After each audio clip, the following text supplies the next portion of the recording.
mean, Doge is still like 67 cents to transact. So Yeah, I can't believe that they just haven't like fixed that.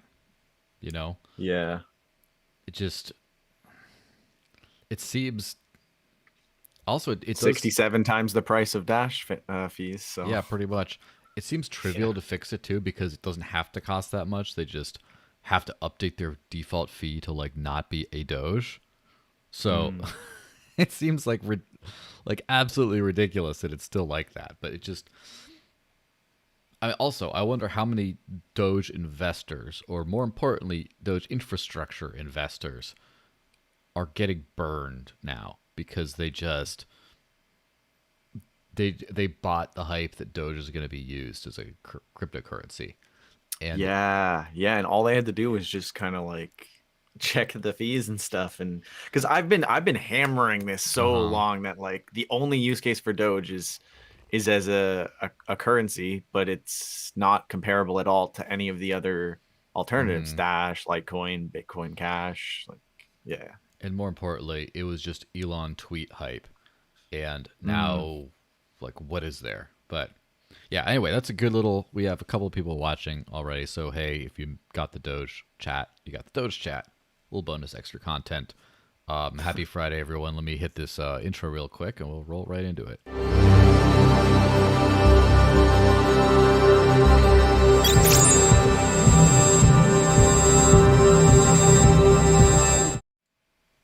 So, hey, everyone. Welcome to another episode of Friday. It's the Digital Cash Rundown. I'm joined by the one and only Scott Cunningham.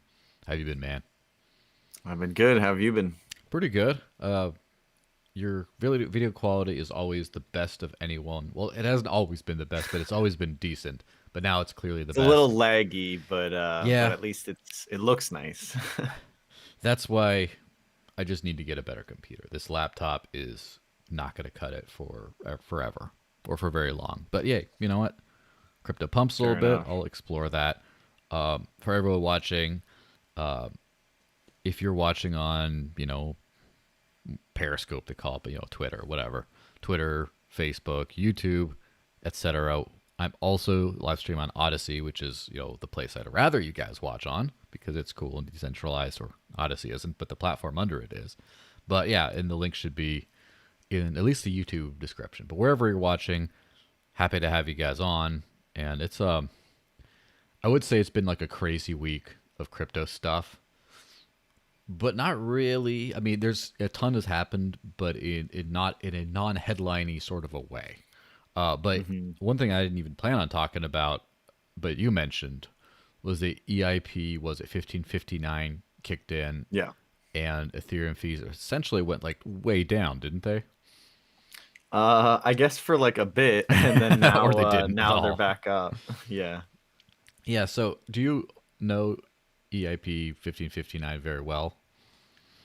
I know the basics. I know that we changed the base fee. We're not bidding and sending that to the miners anymore. Instead, that's being burned. Mm-hmm. Ideally, it's kind of going, well, we're not deflationary, but if we have so many transactions going in the future and the Mm-hmm. volume goes way, way, way up, the speculation is that it could become deflationary in a sense if we're burning more than we're printing, which would be pretty crazy for the Mm-hmm. price, and lots of good things in there, but unfortunately the gas fees are now higher than they were before. So kind of unideal, but at least now every time your gas fee is going towards essentially helping the price rather than just going to the miners. But yeah. Yeah, it's an interesting solution.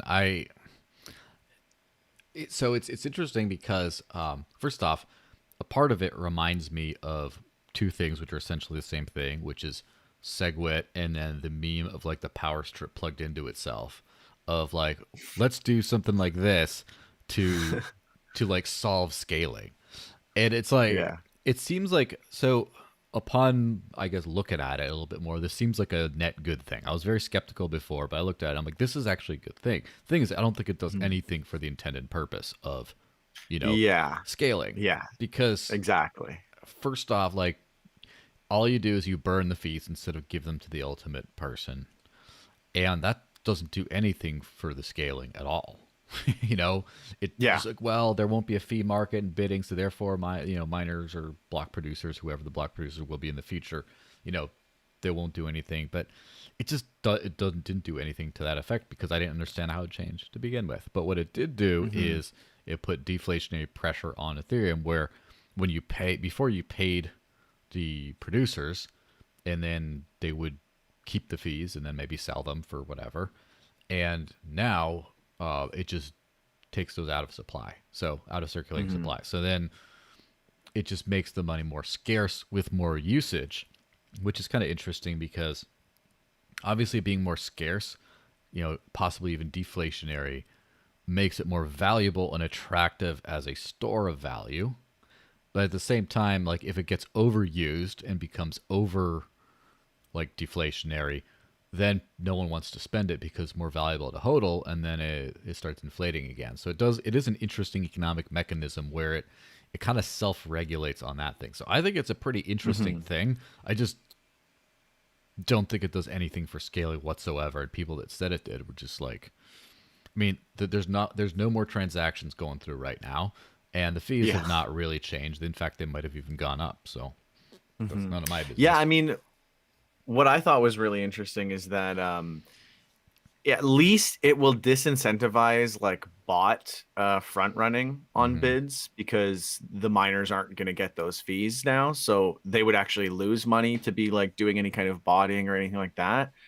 So at least that I think is addressed. I mean, but again, you're right, like nothing for scaling. I don't think we'll see like a proper scaling solution until they finally get the like the side chains and all that going.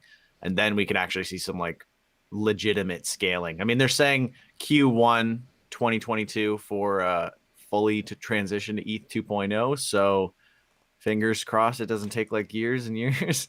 Yeah, of course. And then we can maybe see some actual gas fee improvements there. But yeah, I mean, overall it's still an amazing upgrade to the chain. And supposedly I think the number was like it had about 4.8% inflation, and because of this effectively bringing its inflation down to 2.8% Hmm. with the burning and everything. um, and we saw essentially the same rise in price as the inflation change. So kind of cool to see. I mean, if we see something like that in Q1 22 or Hmm. 2022, then that'll be really interesting to see as well. Yeah, definitely. The thing that's kind of strange in all this uh, is I'm very interested in economic effects because I do Hmm. have I guess a semi background in economics and have been a little bit of an econ nerd over the years. And it's just crazy how it's like it's like a magic crystal ball to like know economics and how people actually react to things like incentives. And it's kind of weird. So it's kind of weird to burn the fees because then if you use the network, which is meant to be used, then whoever's supplying that service to you does not get paid. So it's like a fee. It's like a government entity that takes fees, but then they don't actually get to keep it. Like the people running it don't get to keep. They don't profit from it, and then there's Hmm. no incentive for good service. Whereas you have a business, you're paying them, then you're incentivizing them to provide a good service and do it well because they get to keep. The more customers they get, the more money they make, and it works. And so Hmm. breaking that kind of incentive thing is a little bit weird. Now, stakers, first off, no crypto has been fee related so far. Even Bitcoin's mostly block reward still, even after like over a decade. And it just when that runs out, it'll be only fee based basically, which is kind of like the long term thing. So I think people saw that and like are just trying like with the Ethereum thing of just run nodes, stake it, and then you'll get Hmm. money in. And I mean, we'll see what that does for scaling. I think it might misalign scaling incentives long term. I don't know. Do you agree? Yeah, I mean that's a good point. I mean, at least we can say it's going to use like an insanely less amount of energy, and then Hmm. maybe Elon Musk will shoot off a tweet or two. Yeah, and give him a Doge type blessing. Yeah. Well, anyway, the other thing was this Matic. or not Matic. I always get everything confused. The Poly network, right? The Yeah, yeah. which it's funny because so the Poly network apparently had a giant hack not too long ago, or a giant exploit, and lost like a Hmm. record number. It was like 600 million or no 500, or 600 Yeah, million, I think it was like 610 600. million, Yeah, yeah. which is like one of those DeFi growing pains. I'd like that it took the pressure off of Thorchain, which I'm a fan of. And everyone just like, oh, big hack. Everyone lost money. I was like, well, more. I also thought that it was hilarious that the Poly network, people could not figure out which coin to dump because there's a million Poly somethings out there, and they're like, Mm. oh, you're shitting this shit coin, and then they respond. They're like, no, it's not us. It's the other people. No, that one. No, no, not No, that no, no. one. Keep The this one. other Let's get the one. other one. Yeah, that's so It's good. just That's so funny. hilarious. But apparently, the hacker who took all this money is just like, all right, I'm going to give it back. No, I don't want the 500 grand white hat bounty. Which, Yeah, it's like oh, you guys got really lucky with this one. yeah. You wonder. So, just on my speculative side, what kind of person do you think does that? Like, do you think it's just someone who is incredibly, like, for lack of a better term, like incredibly autistic and just derives so much value from the act of doing this that they just don't care about the money at all? Do you think it's someone who's already like super rich and they just don't need the money, so it doesn't do them any difference? They're like, yeah, it's all right. Do you think it's someone who really likes the Poly network? It just doesn't want to take their money because it wants to I keep feel them like with if they everything. really liked the Poly network, they would have probably said something earlier, or made sure that it didn't like get wrecked so badly. So I'm of the mind, like, Mm-hmm. having gone to school for networking and IT security, Mm-hmm. going to hackathons, doing labs where we'd literally like learn how to lockpick, right? Mm-hmm. Um, there's a lot of people who are like really into white hat stuff, like, and there's literally like jobs dedicated to that's all you do. Mm. Someone could have just gotten bored, or like someone who's really good is like, everything's too easy now, like give me a challenge. People do this kind of stuff all the time.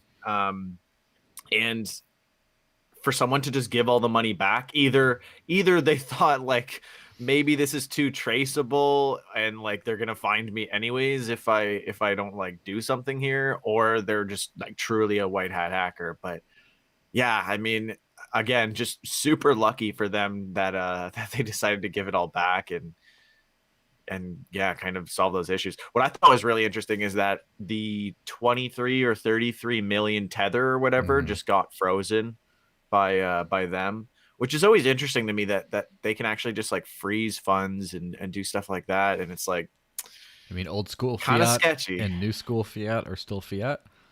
Who would have known, Yeah, huh? it's like, yeah, it's crazy. So yeah, don't be too reliant on stable coins, because they're not very decentralized, at least in that instance with tether. We know they've been under scrutiny for a very long time.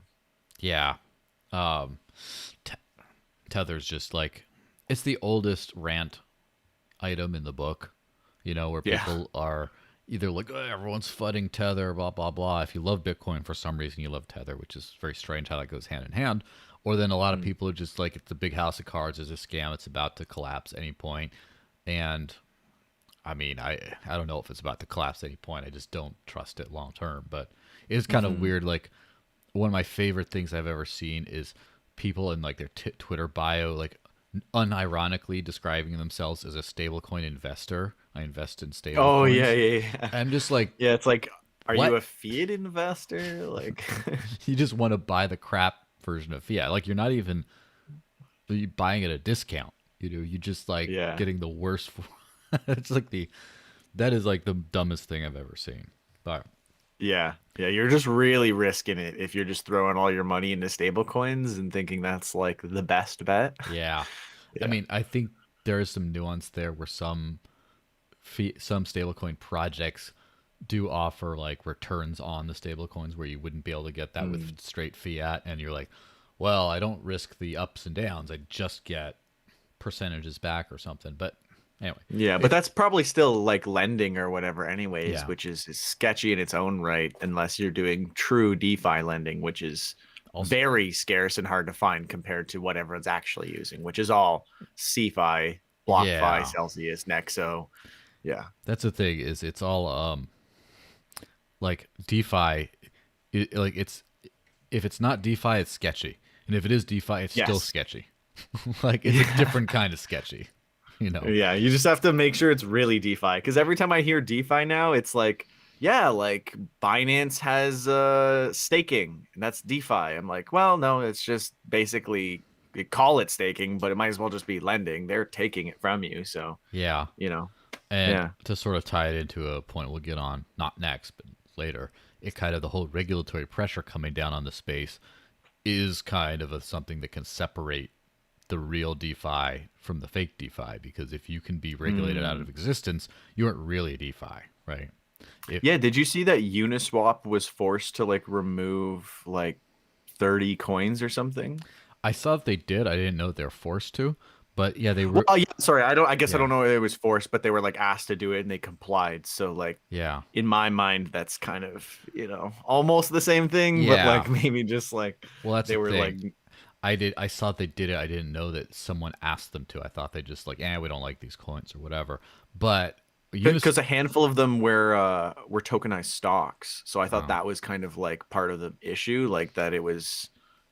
Yeah, yeah. yeah. I don't have a ton of insight on that, but Now yeah. it kind of reminds me a little bit of the uh, library model because, as far as I know, what happened with Uniswap there was the Uniswap front end removed them, but it's still these are still tradable on the Uniswap protocol. So you just have a different front Mm, end that supports it. You can do it, and so I think that okay. that's probably the way DeFi is going to work. It's kind of like library is the central. I mean, library's centralized front end is Odysee that anyone can kind of access, but then they sort of have to keep copyrighted or illegal, otherwise illegal content off there and it's still like on the library network assuming someone has their own version of the node that they're running and you can it's all still like Mm, decentralized but it's so that's probably what the direction DeFi is going to go in is it's going to all still be DeFi like the real stuff at least will still be DeFi mm. but then you have to go on the more underground front ends to get in there. Yeah. You know what's kind of funny with Odyssey? I Huh. saw one of my favorite content creators was like, "Oh, like I was gonna switch over, but Odyssey was bought by Google 6 years ago or 8 years ago or something." And I was like, "Wait, what?" That is I was like, "This hilarious. was just made." I I've go back and I look I've and I was heard like, "Oh, they five did different buy things. some company called Odyssey." And that's going to be so confusing for people thinking that Odyssey is owned by Google, but it was some random company bought a Hmm. while ago, nothing at all to do with it. And now people are like kind of like ringing bells about this. And I'm like, no, it's not even close. It's not even similar. Just use library if you're really concerned. Well, what I think is So funny yeah. about that is Google had a exact same off spelling of Odyssey as well, the misspelling, Yeah, yeah, and which I thought was weird. they Yeah. had this company and it just didn't really go anywhere and it's kind of defunct. And then, as far as I know, Jeremy got he used Odyssey partially as a big middle finger to Google. And in fact, Mm. when the Odyssey was first, Because I think it's still the same domain that he got from whoever owned it previously yeah, after it expired or something like that. and on his on the on the Odyssey front page, there's like a different saying or whatever, a little different quote of the week. The first quote of the Hmm. week, which was for a few months, was like the Google letters that said "Don't be evil," just as a Mm. big middle finger to Google about like, oh yeah, remember you used to be about this, now you're not. So it's very Yeah. intentional, and as much as it's confusing to some people, I kind of think it's a good viral marketing kind of a thing where it gets all the speculation. Oh, I thought they're actually owned by Google. Really? Where? And then you Yeah. like it's so not true and so obviously not true that it's not going to really cause real reputation harm. But it will get people talking. Will cause a lot of Twitter controversy, which pumps up those numbers. Yeah. I was up in his comment section. I was like, no, like you've got it all wrong. You have to relook into this. Like, you know? Look into it, man. That's all I'm saying. Look Yeah. into it. Well, anyway, president of Argentina is open to Bitcoin and a central bank digital currency, but his central bank says no. So that's just a headline. I read a little bit more into that, but as far as just like the talking point, if inflation being a defining issue of why they're kind of talking about that. So I have sort of for a while, before even crypto, been paying attention to what's going on in Latin America because that's where my family's from, and there's a lot of interesting stuff going there. If I were to guess, Latin America would probably be one of the more one of the more promising future happening places, I would say. I mean, Africa's up Yeah. there too. But Africa's way farther to come before they're at where Latin America's at. But they're still booming like crazy. But and then with the crypto thing, I mean, people have been trying. Oh, Venezuela, you got to use it for this, and people have been doing stuff there. But it's people are starting to look into it at higher levels. Like for example, the Salvadoran president and their old weird coercive Bitcoin law. But still, just the fact that they're just looking into this and wanting to attract capital, right? There's a lot of countries that every country wants capital, right? But when you actually put like a open for business, like a metaphorical open for business sign to people, is like where it really tends to work out. And so obviously El Salvador was first, and they got a lot of attention, probably a lot of people that were looking to live somewhere inexpensively in South America and be able to do their crypto nomad stuff that just did not consider El Salvador, and just because of the headlines are probably not doing it. So it's probably paying off for them. But now everyone else, Uruguay was talking about something, somewhere else, I forget. And then, now we got Argentina, which is having their currency. I know some people from Argentina, and they're just, the stories I hear about, the currency and where he's going is pretty crazy. And so basically they're trying to go, but then the central banks, which are literally doing the damage, right, inflating the currency, they're like, no, we don't want this stuff. It's pretty crazy. Yeah, it's ironic. Yeah, and then they El Salvador also talked about doing geothermal mining from a volcano, right? Yeah. Now, I don't know, like, it's easy to just The say logistics of things. yeah. It's interesting to just say things like that. Now, I don't know if they actually will. I don't know if they actually want to. But it turned the laser eyes into volcano eyes and got all the Bitcoin people excited, which, mission accomplished, right? They can never do another thing like that ever. They can actually never follow through, and then just, because of the meme, a bunch of people show up and start doing business in El Salvador. So, mission accomplished. Yeah, no, for real. And I mean, I think it's interesting because Bitcoin probably isn't the best choice for like an everyday spending currency, but it's great that people can actually like protect themselves against inflation in these countries. So like that's fantastic, and not even have to worry about capital gains and stuff like that. It'll be even that much better once we get Bitcoin Cash, Dash, all the good stuff going, so people can actually do this stuff cheaply. Yeah, and that's the thing is, there are a variety of cryptocurrencies being used in Latin America, probably at higher actual levels than anywhere in the West as far as like transactions and buying stuff. But it's still early days for everything. But just the fact that a lot of big industry players are unwilling to deal with something that's just so uncertain, because uncertainty usually means you're going to get wrecked. And if you want to gamble, there's a lot easier ways to gamble than just build a company around something that like no one uses, unproven sort of thing.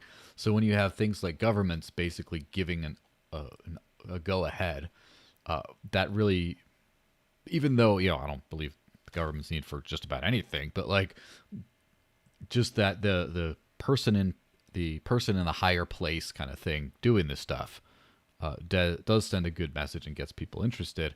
I think people kind of underestimate the value of the capital gains discount thing. And obviously some of it is people want to make a bunch of money and they don't want to pay a bunch of taxes on it. Sure, that is part of it, but I wouldn't even say that's the biggest part. Of course, maybe I'm talking out my ass, but you could tell me if I am. But I think a lot of it is just the uncertainty that people are like, oh, I want to spend this. I want to take it for my business, but I don't want to receive like $5,000 worth of Bitcoin sales and like 3,000 worth of Litecoin sales, and the price goes wonky, and all of a sudden I'm in trouble. Like it's like the risk, the loss risk, the gain risk, whatever's not as big as like the I'm in trouble. All of a sudden I owe a bunch of taxes. I don't know where they came from. I'm just gonna like stay away from this whole thing.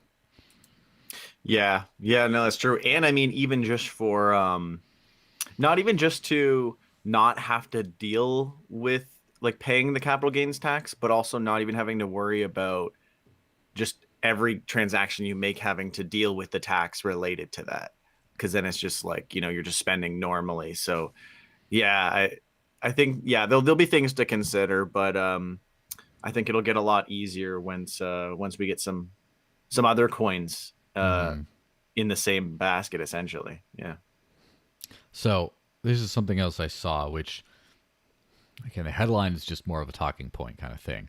But crypto investor and uber bearish crypto commentator, Mr. Whale, which how does he get to be Mr. Whale? Like how how many whales there are out there that could just be called Mr. Whale or, you know, Ms. Whale or they be whale or whatever is going on these days.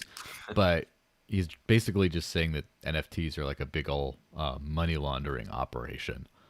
So I don't know. What's your hot take on that point? I think a lot of claims of crypto being like money laundering is usually really exaggerated since we know that statistically most of the money laundering is done with cash. Mm-hmm. So it's kind of like I mean, I'm not saying it's not true. I'm just saying it's kind of a red herring when you're talking about like what do we actually need to focus on and what do we need to actually deal with to solve whatever problem. But I mean, the way they described it sounds pretty wild where it's like you create your own an NFT, Mm-hmm. put it the value of whatever amount of money you want to launder, buy it for that exact value, and then you can sell it to someone else and then actually get legitimate money from them. I Mm-hmm. don't know how, like, because I mean, at the same time, NFTs are not really anonymous, uh, but you can buy them and sell them decentralized and then switch your money around. But yeah, I don't know. I don't know how like valid it is. Mm-hmm. I'd be interested to like see if they're actually catching people for this kind of thing. But yeah, I mean, like I said, most of the time I see these things, it's usually just kind of a way to bash against whatever cryptocurrency or whatever it is. And there's usually not a lot of like proof to that. I don't even think the article had a real example or any proof. It was more so just like speculation that this could happen or this is happening. What's your thoughts? Um, I obviously guess there's got to be some sort of laundering, but the thing is, like, the thing about money laundering, or is first off, it's a made up sort of term that basically just means people want to spend money the way they want to spend it, and however they're going to spend it, no one will let them spend it that way, so they do stuff that then they can spend it, and so for example, you know, running something through a different company so people don't see that you got here, whatever. That's just moving money around. The only thing that makes it laundering is that the authorities who would not let you use it for whatever, like, oh, you made too much on this, or oh, you weren't allowed to use this kind of business, that it just throws them off the scent. So, as far as I'm Mm-hmm. concerned, the term money laundering is purely a regulator's term. It's purely a cop term. Like it's not something that needs to affect us, except for we don't want the cops after us, kind of thing. And so, Mm-hmm. what? But that being said, like when I see this sort of thing, NFT seemed like a horribly useless way of laundering money. It's a great way of like getting money, I guess. But I mean, well, here's the thing. I kind of take that back already because I thought about it for like 5 seconds. But because people have used art in the past, there's something called like the Great Art Mm. Heist or something on Netflix. A really good, a old docu series thingy on art heists in Boston, and basically how a whole bunch of priceless artworks got stolen. No one can figure out where they went to this day, and basically about how the criminals would use these either to launder their money or also as like if they want to negotiate for lower jail time and stuff, they would take these priceless works of art and just say, like, I know where this is hidden. I'll tell you where it's hidden if you lower my sentence, and actually use it as a valuable bargaining tool, which is some crazy stuff. Hmm. But as far as like using art to launder, I think that's more of like a bigger scale kind of a thing. Like the Mm. thing that makes me think about that sort of thing is, for example, purse.io, right? People, Mm-hmm. buy or steal gift cards or whatever, and then they turn them into crypto, and with no KYC in the interim, and then that's just kind of the way it goes. Or if someone used crypto to buy a giant stack of prepaid Visa gift cards on, so like that kind of stuff, but like you sell it for a whole bunch of crypto, and then like you buy something for a whole bunch of crypto, and then what? You sell it for another crypto or another fiat? Like, if you already have crypto, you're already in the matrix, right? You plug in, you're already Mm-hmm. like dodging like regulatory bullets or whatever. Not necessarily, but you know what I'm saying. You're already out. You already Yeah, actually, that's a really laundered. good point. Like, it's not like you can just directly go from cash to NFT, no Yeah. matter what. Even if you did cash to crypto, that's the sketchy part, not even the NFT part. It's how do you get your cash in without, them finding out. So obviously you just don't go through a centralized exchange. Hmm. And then whatever you do with the NFT would already be kind of semi-anonymous or fully anonymous anyway. So actually, yeah, that's a really good point. I mean, yeah, it doesn't really make sense. And you're right too, that like it seems much more high scale. Like if I'm trying to finesse taxes, I'm not like, all right, I gotta buy like an NFT and like get some priceless artwork or something. It's like no one would even think about it like that. Yeah, unless you lose a It's ton of yeah. money on that, in which case you report capital loss, but then you actually Yeah. lost capital, so well, you just burn your money anyway. Do a tax Yeah. deductible donation or something. I don't know. It's kind of Yeah. a weird thing. I honestly think that that's a little too it's a little too involved. Not enough of an Occam's razor kind of explanation for the NFT craze. That's more of Mm. a speculative thing where people want to, Hmm. just like crypto. Although crypto, it's more long term speculation, right? They're more thinking this is going to be valuable long term, but it's more, oh, these are crazy. I'm going to buy them because they're hot right now, and then I'm going to sell Hmm. them when I make some money off of it. Like, it's just the same thing. People want to make money, and that's one of those things that I think the world bizarrely does not connect the dots on. Is people just want to make money. People want money, Hmm. and to a lesser extent, or depending on the individual, they want power. And then they Hmm. want a bunch of other stuff like, food, romance, whatever else. But like the big thing is like, if you get money, you get just about anything else you want other than the stuff that you can't really buy.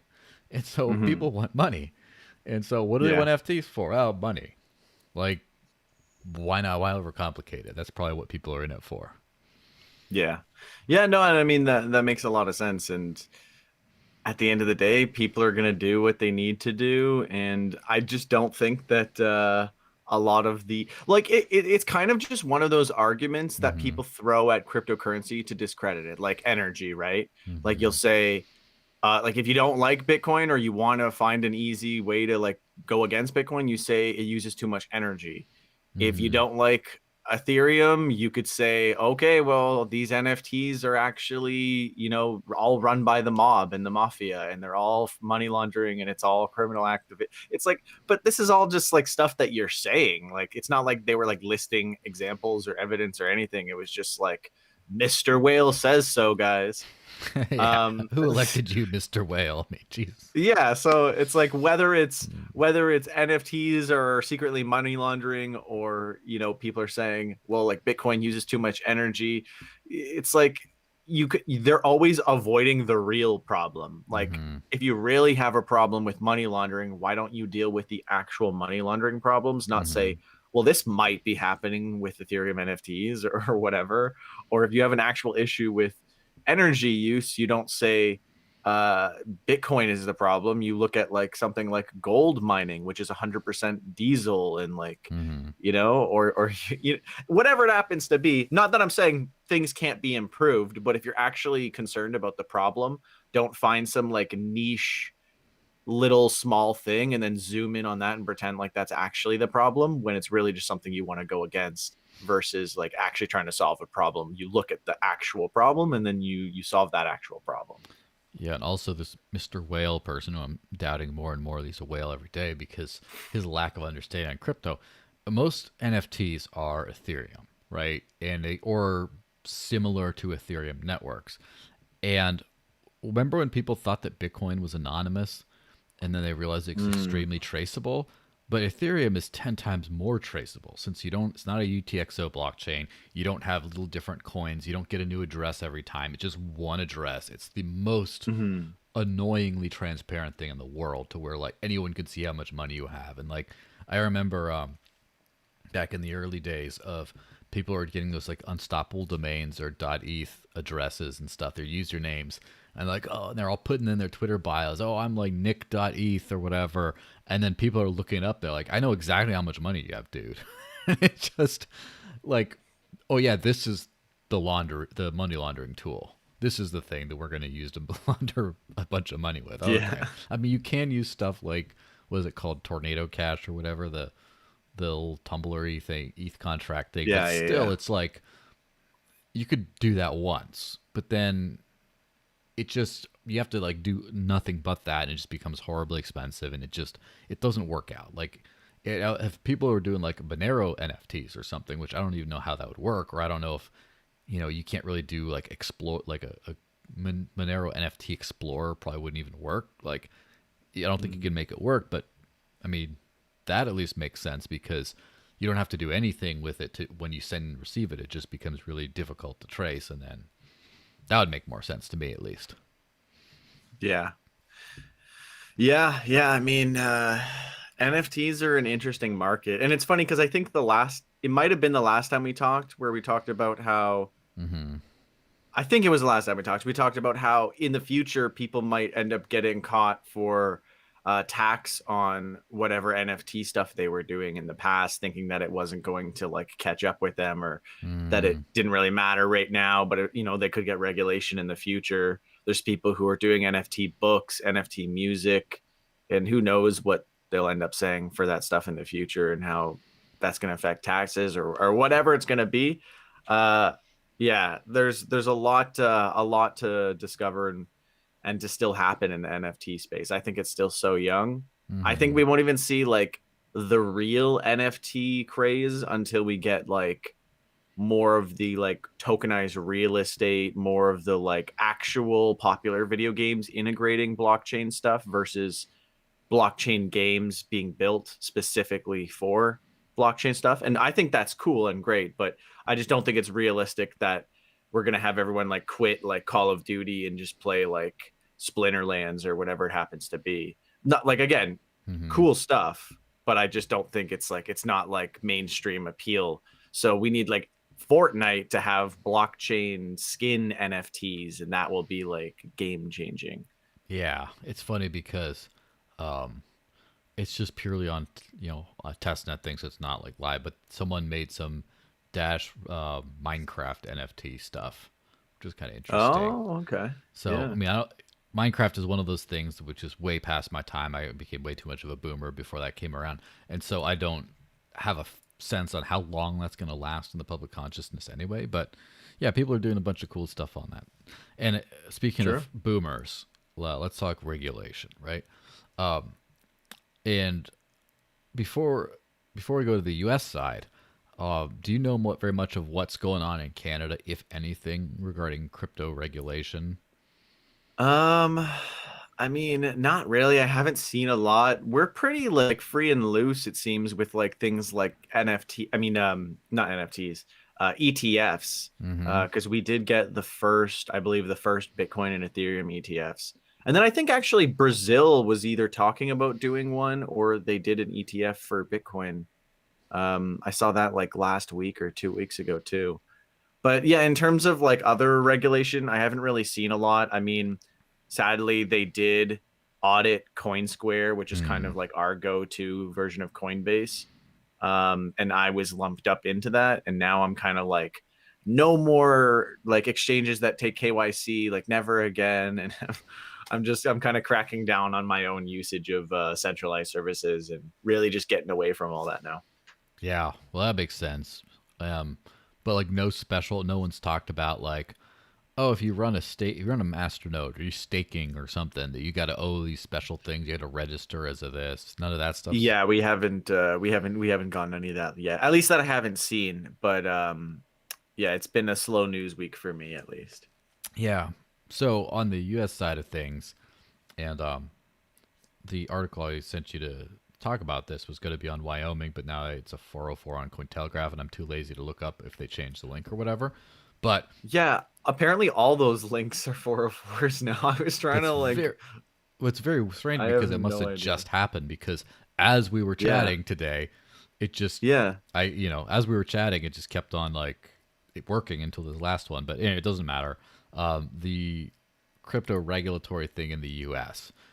Uh, it's been interesting to watch. I haven't been super closely watching that stuff, but essentially, there's this giant pork barrel bill called the infrastructure bill, which has already Mhm. given it's already been parodied so many times that people are just saying of what qualifies as infrastructure. It's supposed to be let's rebuild roads and bridges and stuff, but then became everything. And so then people Mhm. are saying, like chocolate ice cream is infrastructure and stuff like that. And people are just making all kinds of jokes. And of course, the crypto universe was just, or let's just say the Bitcoiners specifically were like, Bitcoin is infrastructure. And unfortunately, Bitcoin is infrastructure now. I got thrown into that mix where Yeah. there's some amendment in there that they just decide to sneak in. Hey, let's just heavily regulate the crypto world, which from the top of my head, it was something along the lines of you have the same broker regulations would apply to, crypto exchanges and brokers, but also validators slash stakers, miners, even developers of like the open source software, which is I wouldn't call it bad, even though it very much is, but it's just ridiculous. Like, what you're just this kid on GitHub just saying like, oh, I'm gonna push this commit here, boom, taxable event. What? Like, it's a little weird. Yeah. And there was some bills, some amendments that went through or went in, and none of them succeeded. And so now we have the monstrosity that is getting coming out of the Senate and is going to then go to the House, where hopefully, I know a lot of political, either a lot of different political groups and nonprofits and stuff are have been eyeing this bill already as something to completely destroy if they can, because it's just a monstrosity Mhm. for non-crypto reasons. But now it's Yeah. like, okay, now it's at its set. Now it got like halfway there in the worst form possible, and now a lot of people are going to try to sink this thing, and I hope they do. But yeah. Anyway, let me know what you think real quick. Yeah.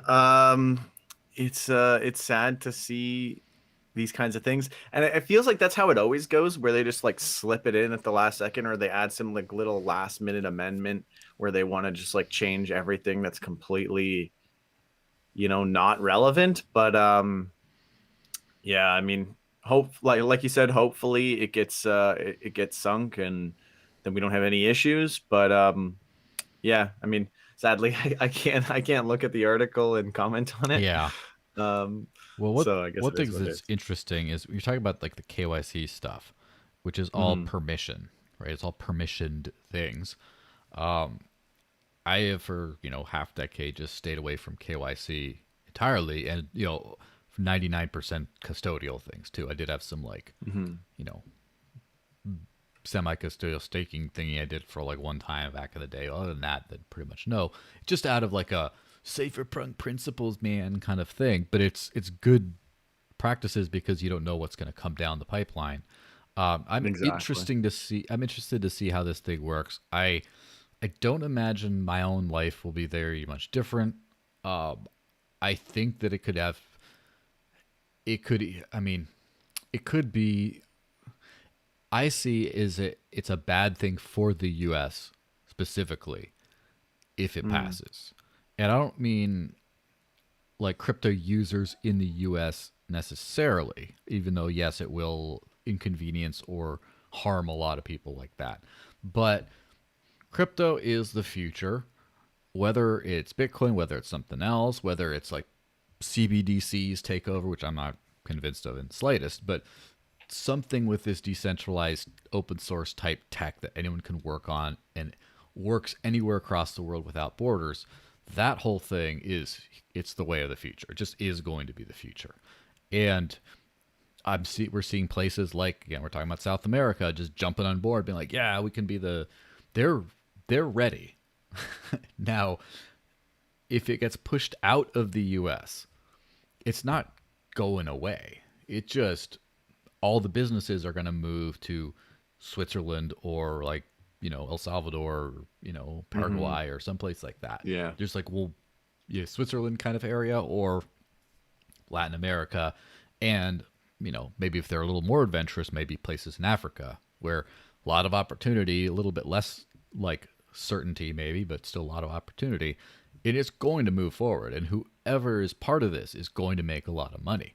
And the businesses, I mean, some people will be like stuck in the country they're in, but mostly they're just going to like set up an office in, Paraguay or something. And then the US loses out on all this kind of thing. And it's kind of funny because the US became, the world power through two means, sort of. Again, there's a little straying from the purely crypto purview, but through mostly as an economic power first, and then later as a military power, although a military power that doesn't directly use it in every way, but that's a different kind of conversation. But basically has been loath to give up its financial king status, that the dollar is king and everyone wants to trade with this and all that kind of stuff. And so crypto is kind of a way of saying, hey, guess what? Anyone can do this. Not just America doesn't have the power. Anyone has the power. And unfortunately, in contradicting with the principles that got a free trade that got the U.S. to be an economic powerhouse, they're kind of like going the opposite direction to try to hold on to that power. So I don't think it's going to work out well for them. It's just going to be crappy for U.S. based businesses and stuff, and they'll mostly probably relocate. But yeah, that's kind of where I'm thinking it's going. Yeah, and I mean, like they did the same with, like they banned ICOs, right, in the U.S. I think they just made them regulate as securities, but Oh, okay. securities offerings. Yeah. Okay, fair enough. Yeah, and like I know, like for example, like with realty tokens, like ironically, like they're real estate tokens in the US, but you can't invest in them unless you're an accredited investor in the US. But you can invest in them easily from anywhere else in the world. So like me in Canada, I can invest in US real estate, but a US citizen can't through crypto. So yeah, like it seems like they're creating all of these like restrictions that just, even though like I as a Canadian citizen I can invest in the US infrastructure and real estate through crypto. Someone in the US can't even do that. So it just seems like, yeah, they're really stunting their own innovation. And like you said, I mean, if everyone's going to start going to countries that are actually, promoting this stuff and encouraging the use of it, it's not going to be good for North America. And while, I mean, we're good for like our ETFs and stuff, I think Canada will likely follow suit with, or the people who might have worked in either country are probably just going to go to El Salvador or wherever else to start their companies anyways, because they're like, I don't want to risk the regulation spilling over to Canada too, and it's just going to be bad for our North America all around. So yeah, it's not good, and I don't want to see all this business goes elsewhere when we could have it here and get all the benefits and the services and applications. So yeah, I mean, hopefully it gets struck down and we get some people going the other direction. Yeah, and it's another interesting case in the U.S. specifically, that there's a lot of U.S. states, like for example, Wyoming has been, I believe they passed something like 24 crypto related bills to try to make things easier for cryptos and for banks dealing with crypto and all this kind of stuff. New Hampshire passed a few way before that, and they're positive towards that. The mayor of Miami has been all like laser eyes and stuff. Like, there's a lot of places in the U.S. that are very openly pro crypto, but then you have this big federal thing coming down trying to regulate it. It could become like the marijuana deal, where a whole bunch of states in the U.S. have legalized marijuana, but the federal government says it still has not warmed up to it. And so there's this like weird thing of like, well, well, mommy says I can't, but daddy just said I could. Like, who are you going to listen to? And it's a little bit nonsense, but I'd rather have it that than completely like tyrannical sort of a thing. So basically, I think that you could have a crypto industry still persist in the US if certain states start to pass nullification, according to the 10th Amendment of the Constitution, to nullification type laws that basically just say, we don't care what the feds think. This is the way it is here. And of course, while perfectly legal, that's only as good as long as you trust the state governments to protect you against the feds. And then, Hmm. who knows? It might even end up with an actual breakup of the US into different countries. But, I can only dream so much. But anyway, this is a good place to wrap this whole thing up. What are you up to these days, and where can people follow you? Yeah, just still doing the same thing, just making content. I've been kind of switching back to focusing more on guides, reviews, tutorials, that kind of stuff, getting back to the basics. And you can find me everywhere under at Scott C Business or looking up crypto and things. Yeah, well, fantastic. Well, thanks everyone for watching. We'll see you guys next week for the recap show, the rundown. But I got the Dash podcast with Dr. Darren Tapp next, which is going to be great. If you're watching on Odysee, you don't have to go anywhere. Just keep watching the same thing. If you're watching on YouTube, there'll be a different video that pops up. But yeah, so I'll see you guys in a few minutes. And yeah, thanks again, Scott, for coming. And I'll see you guys later. Yeah, thanks for having me on. Really appreciate it.